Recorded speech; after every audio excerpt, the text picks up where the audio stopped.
Hearken warriors, welcome to the Brothers Gadenne Podcast, where we prepare you for the fury of emergencies, disasters, and the battles of everyday life. For Elder Verism, let us begin. Welcome back, and today we're going to talk about resilience. Resilience. So not just normal silience, we're going back to it and resilience. Over and over and over again. That was dangerously close to a dad joke and a brand of dad joke, which would be like our dad joke. Our dad. Yeah, I don't think it was close. I think you're well and truly over the line on that one. Oh, thank you. Thank you. I'll take that as a compliment. Why don't you take that as a compliment? Yeah. So today we're talking about the art of resilience. We're thinking about how to prepare the mind, the body, the spirit for extended periods, for the long fight, for pushing through, for how to come back from something. Yeah. No, I think that, resilience, it's an interesting word. It gets bantered around a lot today. There's heaps of different YouTubes and courses and books on resilience out there. And I find it super interesting that there's a need for these kind of information out there. Because I feel like, as most people do, maybe it's something that we've lost, an internal, intrinsic learning we've lost along the way. Yes, well, it's certainly something we've been thinking about a bit lately. We've just penned the draft of the resilience chapter in the book that we are writing, the Ragnarok Survival Guide.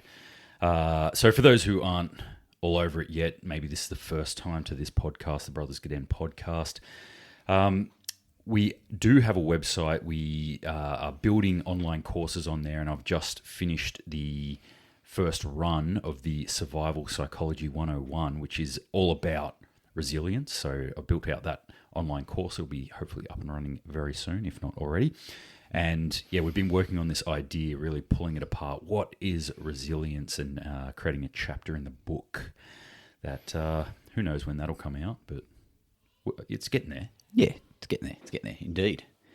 Put it together and we'll let you know as we get closer. Awesome. So you can check that out at ragnaroksurvival.com, or feel free to drop us a line. And I'll put the contact points in the show notes, either in the podcast notes, or if you're looking at the video. I've changed the angle of the video too.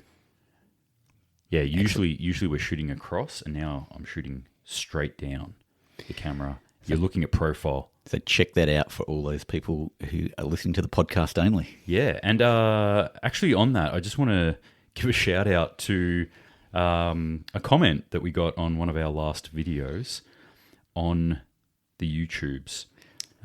If I can bring this up now. Where'd it go? It was from Wolf Spirit. No, it's a bit longer than that.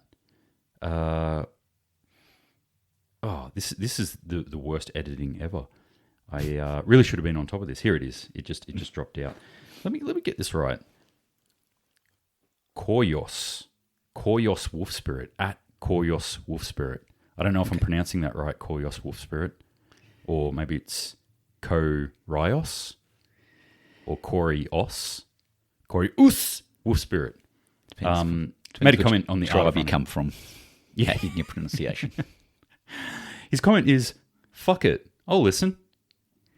Like it. Yeah, I absolutely love it. That's got to be the top comment I've ever heard. It's just listen.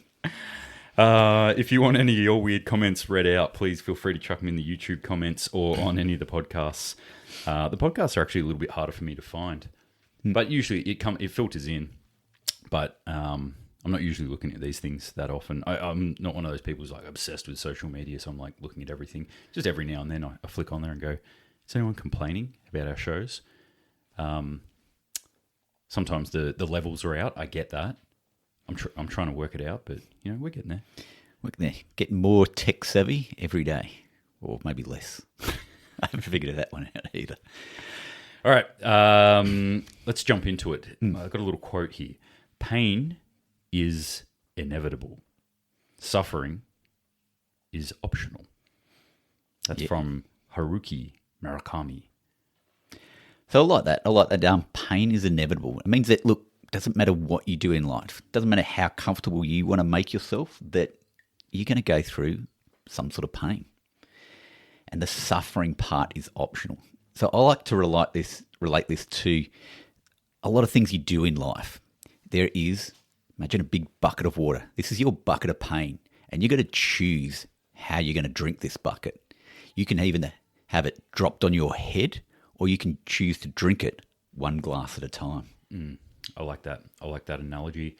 I actually use that analogy for a couple of other things too, but usually what I use for this particular one is a shit sandwich. So you've been handed a shit sandwich, you have to eat it. There's no getting around it. Now you can either sit there and whinge and bitch about it and go like, it's a shit sandwich, I don't want to take a bite, but you're gonna have to eat it. You might as well just stuff it in your mouth and swallow. Yeah, interesting. Yeah, okay. It depends how much sauce you got. Yeah, there is. That just reminded me of another analogy: a bowl full of some appendage. But we'll leave that one for now. Yeah, suffering is optional. This one I like because I think actually off memory, it's a Nietzsche quote, Friedrich Nietzsche, and it's basically saying you have a first thought. That's actually, this might be a Stoic thing, but anyway. You have a first thought, you have a first reaction, it's usually emotive and linked to some stuff. Fine, throw that out. That's just going to be. It's the second one. It's what you do with that thought. So something might happen, you're like, oh man, this is crap. And then go, hang on, wait, let my rational mind get involved here. How do I actually want to feel about this? A lot of people, I think, will hold on to that first one and carry that through. Now, what we're talking about today with resilience is that space between those two. For me, at least, anyway, I'm thinking like, right, something happens. Do I just collapse? Do I give up? Or how do I reframe things in my mind in order to keep going? What is that key factor that's going to keep me going? That's going to keep me in the fight? That's going to cause that second effort for me, or third effort, or fourth effort, whatever it is, to keep pushing on. It's not just being made of iron. It's not just being like super tough or something like that. It's actually more of a bounce back for me. Absolutely, yeah.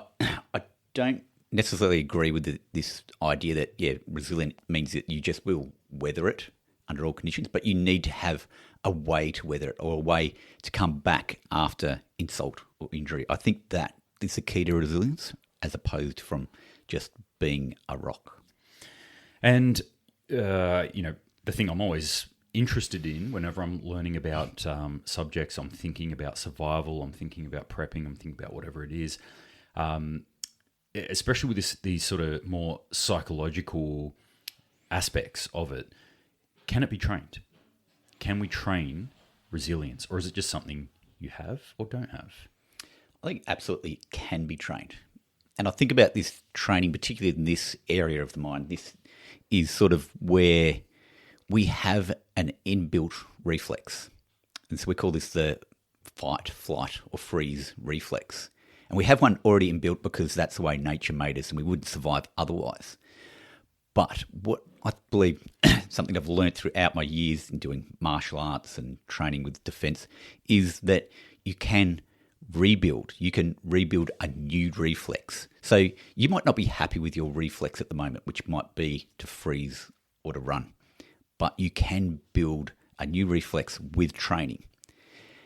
There are other aspects to this training that we'll get into in a minute, but this is the initial where it starts, is what is my initial reflex to this hardship? What do I do, and what do I want to change it to?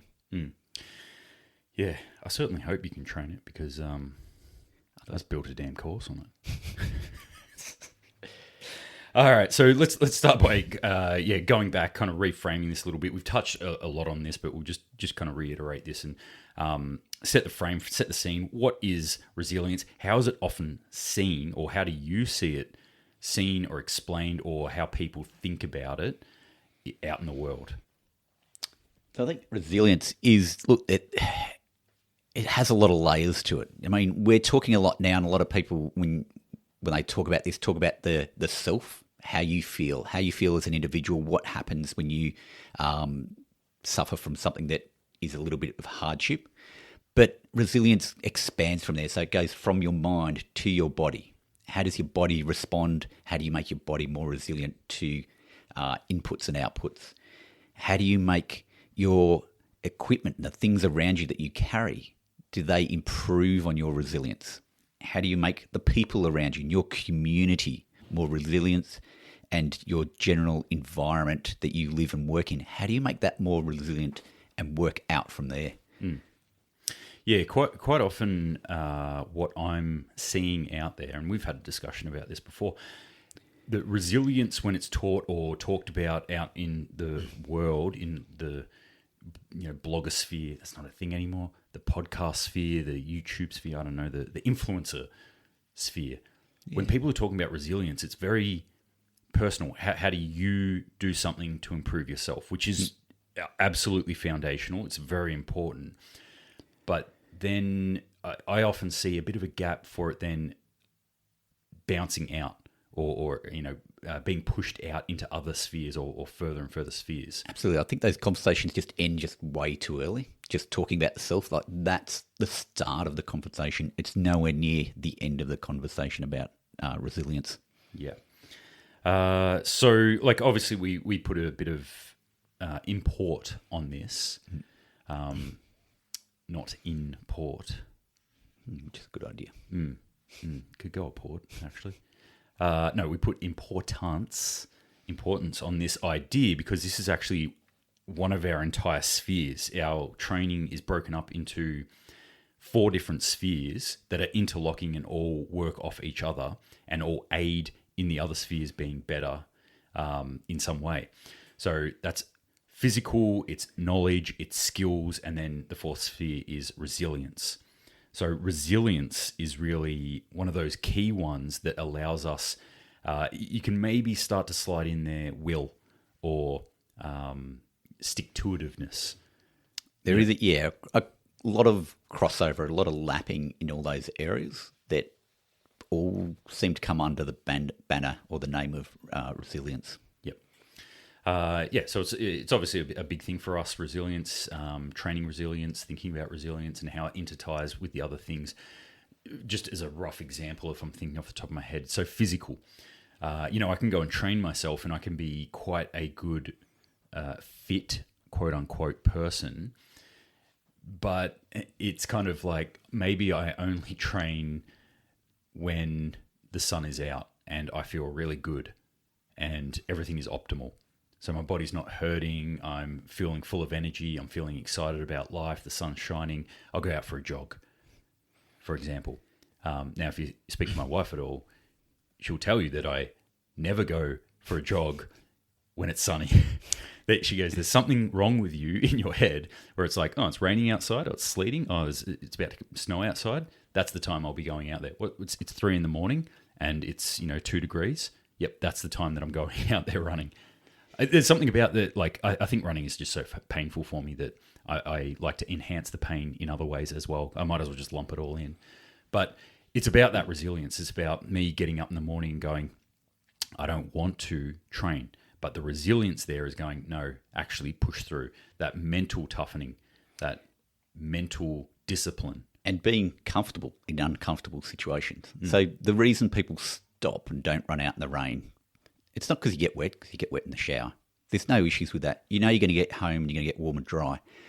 But actually stepping out and getting soggy shoes and soggy T-shirt means that you've got to be a little bit uncomfortable to feel that cold biting into you as you're trying to focus on your run at the same time. One of my favourite things I like to say, and you can attribute this quote to me, it's not mine, but feel free to, is that, so on courses, usually teaching this, people go, oh, I would just do this, I would just do that if this ever happens. Emergencies, in my experience, never happen when you want them to happen. In all emergency situations that I've ever been in, I've never been well-fed, rested, lots of sleep, ready to go, feeling switched on, had all the right equipment, had all the right clothing, it wasn't raining. It was always like the middle of the night. It's raining. Things are shit. I get woken up. I'm sick at the time. My knees hurt. Whatever it is, there's always something that's negative, and that emergency happens on its time, not my time. So I have to deal with it. I'd say almost happens without doubt in an uncomfortable time. When you don't want it to happen, that's when something bad's going to kick off. Yep. That's when you're going to expect it. Yeah. And the truth is, like, there's a reality there that the emergency is the emergency. It's like the shit sandwich is the shit sandwich. I'm going to have to deal with it. If I've got a problem with it being at 2 a.m, that's my problem. That's not the emergency's problem. It's going to do what it's going to do. I just have to deal with it. So this goes with another quote, and it's I would argue probably my favorite of all the quotes that I ever put out there. You never rise to the occasion. You always fall to your level of training. And understanding that means that I'm much less likely to go into kind of a victim mentality, go to this sort of whingy, sort of like, oh, why is this happening to me? Oh, this sucks. Go straight to that resilient mindset where I'm like, okay, this is happening and I have to deal with it. And then just breaking apart that problem in front of you. And if you train for it, like training is, you'll build up piece by piece to those complex situations that we're talking about. So it's not just dealing with the emergency, but dealing with the complexity of things not being quite right. And you should build that. You should actually add and think about how you're going to build that into your training or your daily activities for building your resilience. One that gets thrown out there quite a bit is cold water plunges. Yeah. Quite hip nowadays, quite cool. And I do them because I am hip and cool. But yeah, that's one of those things is like, yeah, I don't want to get in it. I don't want to do it. But I do it because it is flexing a muscle. It is building a psychological system or muscle there, working it out. That means when something else comes along and I'm like, I don't want to do this, I feel like I'm more likely to actually do it because I do have that as a practice. Doing these uncomfortable things, look, it's not just, say, psychological. They're literally or physically is a part of your brain that will grow that under these demands. The more you do these hard things, these uncomfortable things, this part of your brain will grow and expand and become better at it. All right, let's talk about the inner fight. So when you're sort of thinking about maybe self-defense as an example here, a lot of people think self-defense is just how do I Jackie Chan my way out of this situation? How do I spinning heel kick to the face this guy? How do I hug this man down to the ground and then grind on him and wrap my arms around him until he submits? If you're into that sort of stuff, just for all those BJJ listeners, yeah. we just lost 33% of our 3 listeners. A lot of people think it's just about that. It's the win. There's actually an entire step, a psychological step before that, where we have to actually win a battle in our mind, which I call the first battle, in order to admit to yourself this is happening. And I'm talking about self-defense here, but this could be any sort of emergency that's happening. Very few people, I think, on Earth would walk around day to day going, something bad is about to happen, something bad is about to happen, something bad is about to happen. Most of us think life is generally going to be okay, and then when we're presented with information that it's not, the first default setting is, no, this can't be happening. So we have to get over that. This is that first battle. It's actually pushing through in your mind and going, no, this is happening. And you think about that. I think about the stories of like the context of the Bali bombing, and they had people with explosions going off, and people still were trying to eat their dinner. People wanted to pay for their dinner and leave, but they didn't quite acknowledge that something bad was happening at that particular point in time. Yeah. Again, this is a concept I've been thinking about quite a lot with writing some of this sort of stuff, especially on the Survival Psychology 101 course. These mental traps, really, or these mental models that we build that are totally appropriate and beneficial for the normal world, the mundane world, the surface world, the world that we live in most of the time. However, when we breach through that threshold and go to the upside down world, the emergency world, those sets of rules that we usually live by, like I better not run because I've got to pay for this meal, and that's going to cause, embarrassment. That's going to cause further problems. That's going to, be a bit mean to the people who own this place. That sort of thinking now is antithetical to what we need to do, which is just survival in that zone there.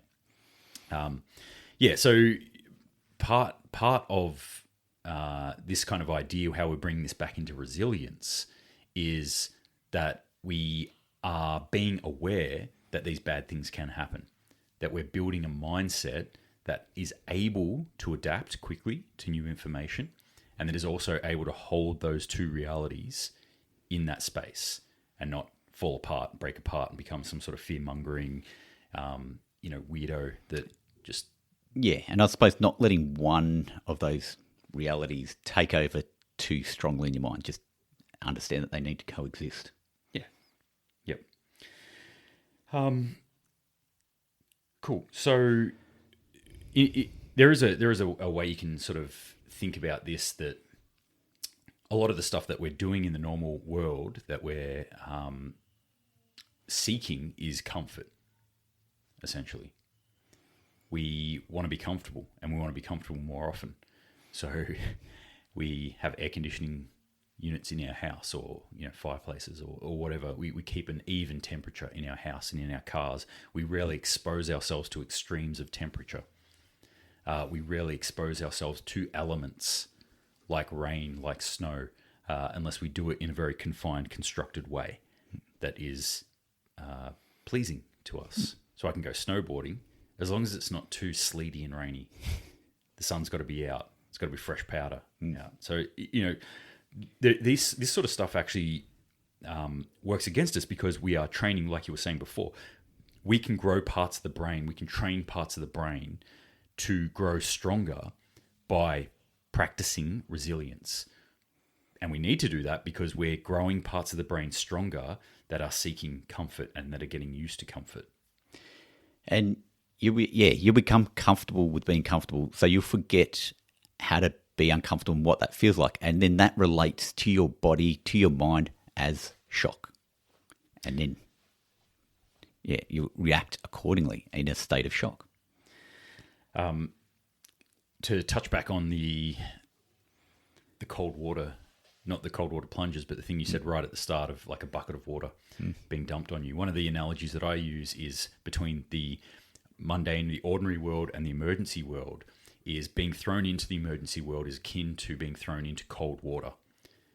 Now, part of me getting into cold water every second, third day, whatever I do it, is me going, I am willingly getting into it. There's a huge difference between me looking at the cold water, going, I'm going to do this, I'm getting into it, going through some breathing exercises, getting in there, being in control of myself, learning how to control myself in that. Or if all of a sudden I was asleep, next thing I know somebody was picking me up, and next thing I know I've been dumped into freezing cold water. My body would go through an entirely different reaction if I was in that. I would go definitely into shock, and I would have a few automated reactions that would start to happen. Absolutely. There's a huge difference between choosing uncomfortability and trying to, refuse it or fight it. The way your mind is evolved to respond is quite different to those two situations. Cool. So let's start to delve into maybe some ways that we can train this. What are some things that we can do in order to make ourselves more resilient as human beings? So I think we'll go through some longer term things that we can do to train. First of all, I'm going to give you 2 things that we can do in an acute situation that you can practice and rehearse straight away.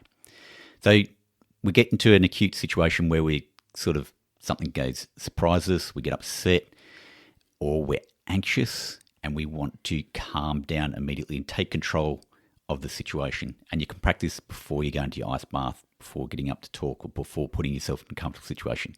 So 2 things we can control is physiologically, or 2 things that happen when we get anxious, is we get an increased heart rate and our vision closes down. It becomes focused and centralized.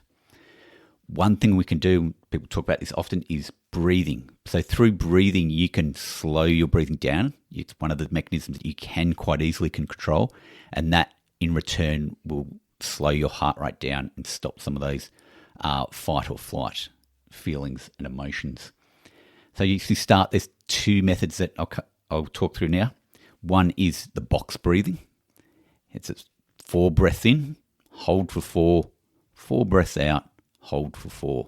And you just continue that around for a couple of cycles, and you'll quickly find that your heart rate will drop. Some of your anxiety will wear off. That's a 4 count breathing in, a 4 count hold, a 4 count breathing out. Absolutely. 4 count hold. So just go through 4 seconds on each sort of section in your mind. And they call it box because it's got 4 sides to it. We used to do 5 seconds in the commandos. Just no big deal. Just because you need longer to relax. Well, just one better. And the other one is what they call the physiological sigh. This one is like take a deep breath in, do it fast, even take a second breath to get the full lung in, and then just breathe out nice and slowly out through your mouth. So in through your nose fast, out through your mouth just nice and slow, purse your lips and push it out. And just repeat that a couple of times, and you'll feel everything relax. The other sort of technique or trick that I'd like to give you today is your vision. So you can actually change vision. So your vision becomes narrowed, becomes focused. So if you're feeling yourself becoming anxious, think about expanding your vision, taking more in, look wider, look to your peripherals and see what information you can pick up, what you can see in your peripheral vision.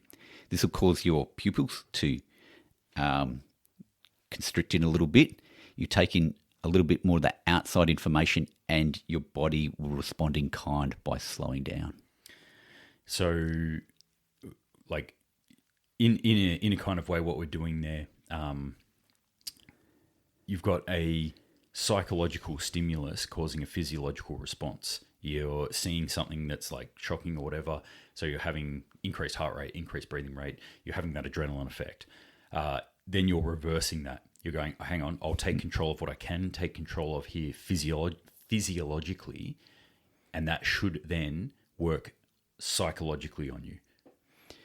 And think about that's the important aspect of all these is like take control of what you can control. And there are things you can in your own body. It doesn't have to be a runaway train once it starts. It's one of the tenets, if you could call it that, of Stoicism is control what you can and accept / ignore what you can't. Not ignore, but like, you know, there are things that are outside of our control. We cannot do anything about that.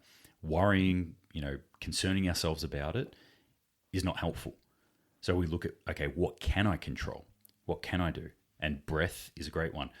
Looking around, like changing what I'm actually taking in, using my senses is another one. We can do that, and we can train that as well. So to add on that, I just want to throw in another one that we quite often teach on courses, which is verbalization. It's just speaking out what you see. And once you sort of practice it a few times, you obviously internalize it. You don't sit there in an emergency going, okay, I'm seeing 3 bad guys running towards me. They're carrying AK-47s, you're not sitting there speaking it out. You're just telling yourself, you're giving yourself a log of what's actually going on. What you're doing there is a couple of things. You are exerting some sort of psychological control over the situation because you're naming it, you're saying it, you're going, yes, I can see that, I can control it in a way in my mind. The other thing you're doing is forcing situational awareness. So you're forcing what you're saying there, that you're forcing that you're looking at things. You're not just zeroing in and going, gun. You're going, okay, yeah, 3 people with guns. Exit off to the left, people running to the right. Okay, where's my car? What's the exit? What else am I seeing? Where do I have to move to? What's cover? What's concealment? Yeah, and think like the more details you can add into that, the better. The more it slows down your thought process a little bit. So a few things that I try and do, which I feel are beneficial. They may or may not work for you, but give them a crack if you want.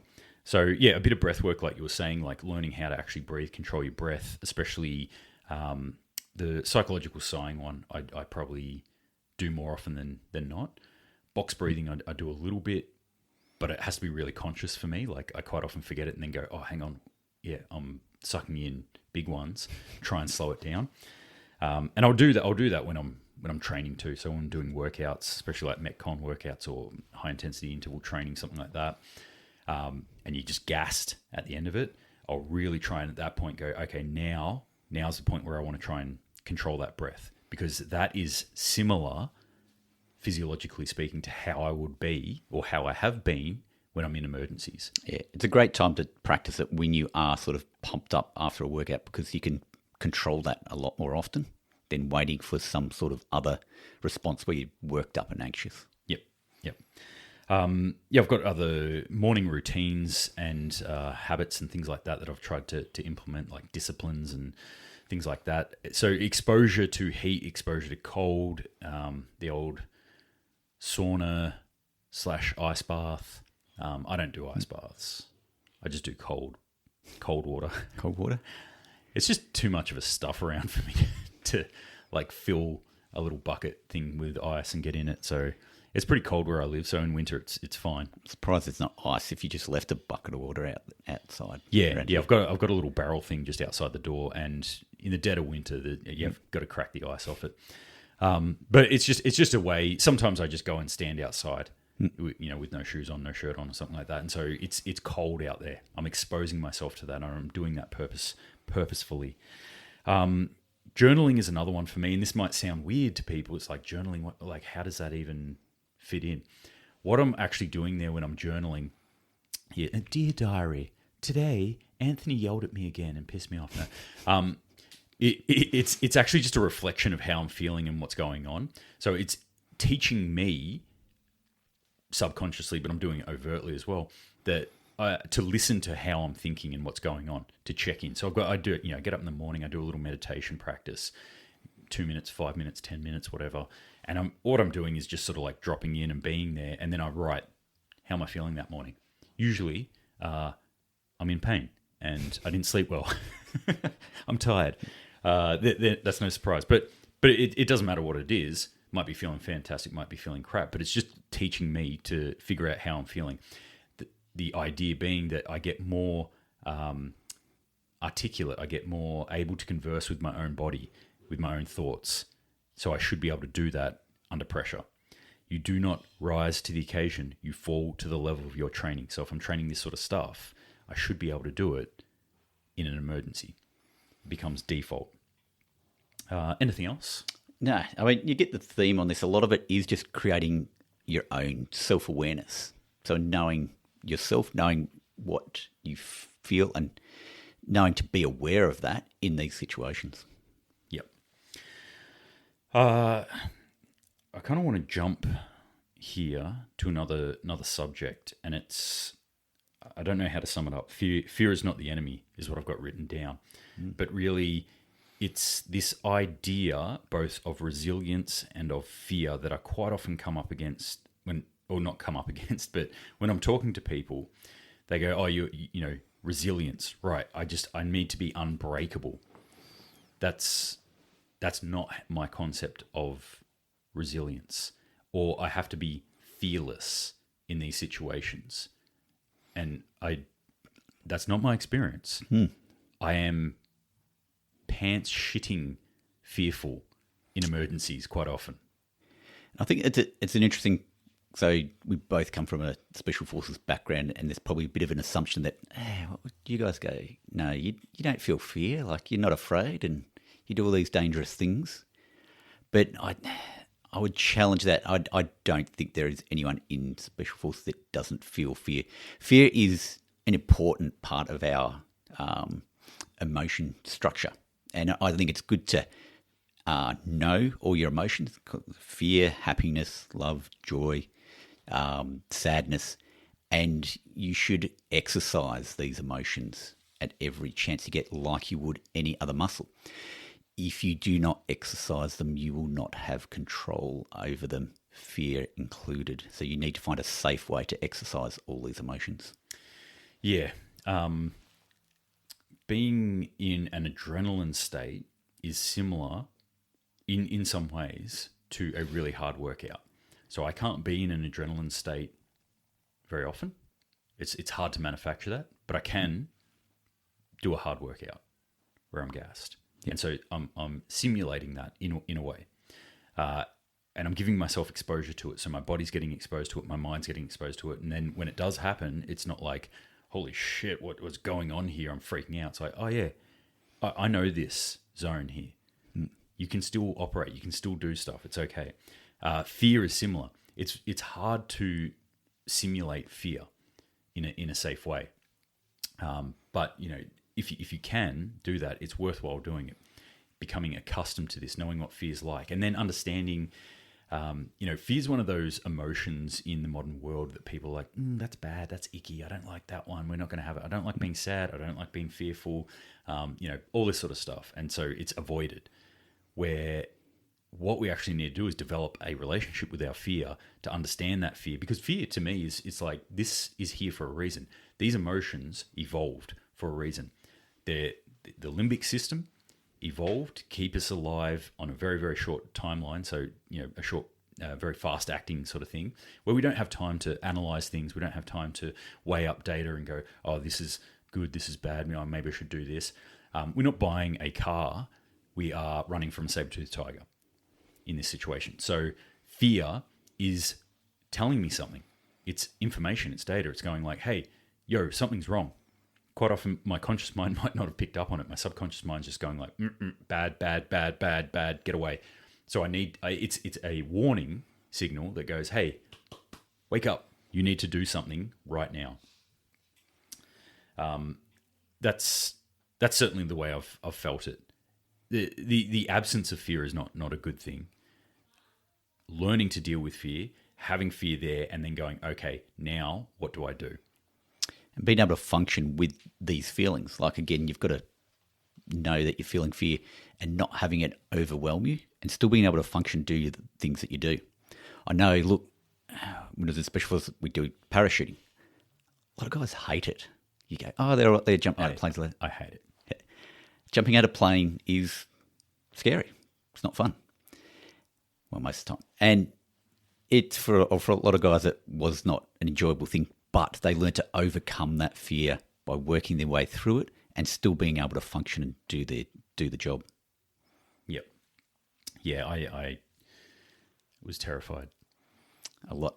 I think most people I talk to hate falling out of the sky. Yeah, I mean, I don't like heights. I'm okay with heights, but I don't love them, and I get pretty shaky up there. So doing like roping, fast roping out of helicopters, rappelling down buildings and stuff like that. I did it, but I didn't love it. No. And yeah, jumping out of a plane, that's some sort of insanity. It is. Falling from the sky, just hoping that this little bit of material is going to stop you spudding into the earth at X amount of kilometres per hour is kind of unnatural. It is probably worth just quickly digressing here and explaining to people that there's different kinds of parachutes in the military, but the ones we used to use, like T-32 or something? T-10? T-10? I can't even remember.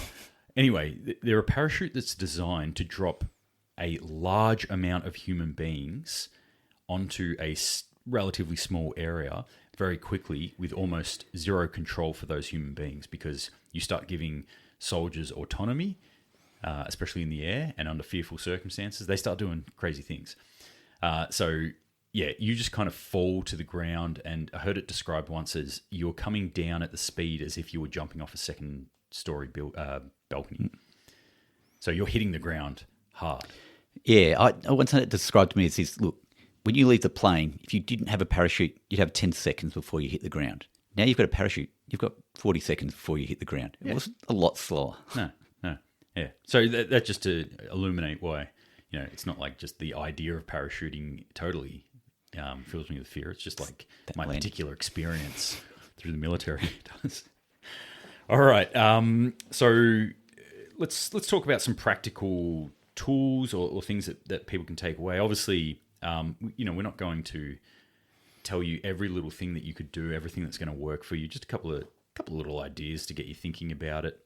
And then apart from that, you can maybe contact us, jump on the website, have a look, at the courses that we've got and start to think about this yourself. So, anything you've got? So we talked about some of the acute sort of things that you can do. You've brought up going to ice baths, saunas, and doing uncomfortable things on a regular basis like that, making it part of your, say, I won't say daily, but weekly rituals, things that you do all the time that you can build up to build that mental muscle to get used to being comfortable being uncomfortable. Yep. One uncomfortable thing a day, a week, whatever it is for you personally. If you're a person, you're quite pain avoidant, that you're a creature of comfort, as many folk are. Maybe just pick something this week. Go, right, this I know I don't like doing. This is what I'm going to try and do this week in some way. It might be public speaking. It might be asking that girl out. It might be like going for a real hard run. It might be, doing some sort of other type of physical activity. It might be a Scottish shower. Scottish shower is a good one. For those of you that don't know what a Scottish shower is. Oh, Claddie. It's when you get in the shower. No, sorry. I'll refrain from a Scottish accent. It's just ending your shower off with like 30 seconds of cold. So this was a practice I did for a long time. So you still get your nice hot shower. You get your hot shower, everything's cool, everything's comfortable, and then right at the end, you're like, okay, here we go, I'm nice and warm now, bang, crank it on that cold, and just 30 seconds, just ride the coldness out. Ride the dragon. No one says that. Ride the Scotsman. Get some haggis in you, laddie. Hey, and some whiskey. All right. That's a good one. Give that a try. And let us know how it goes. Send us a comment on the social medias, on Instagram, on YouTube. Tell us about the world about your shower habits. Or just tell us what you did that was uncomfortable and how you felt afterwards. Because, look, there are immediate benefits to doing some of these things as well.